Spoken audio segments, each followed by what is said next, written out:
Alright, we're at Luigi's Repair and I got this hat for my birthday.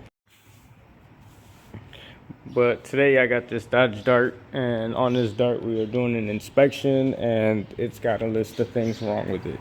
I showed that it had a short with a blower motor, and now it's got some suspension issues that I'm going to look into.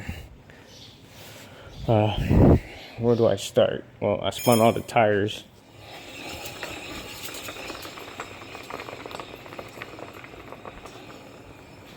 Oil bearing?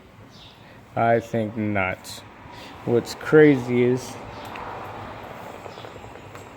there's rocks inside the tire.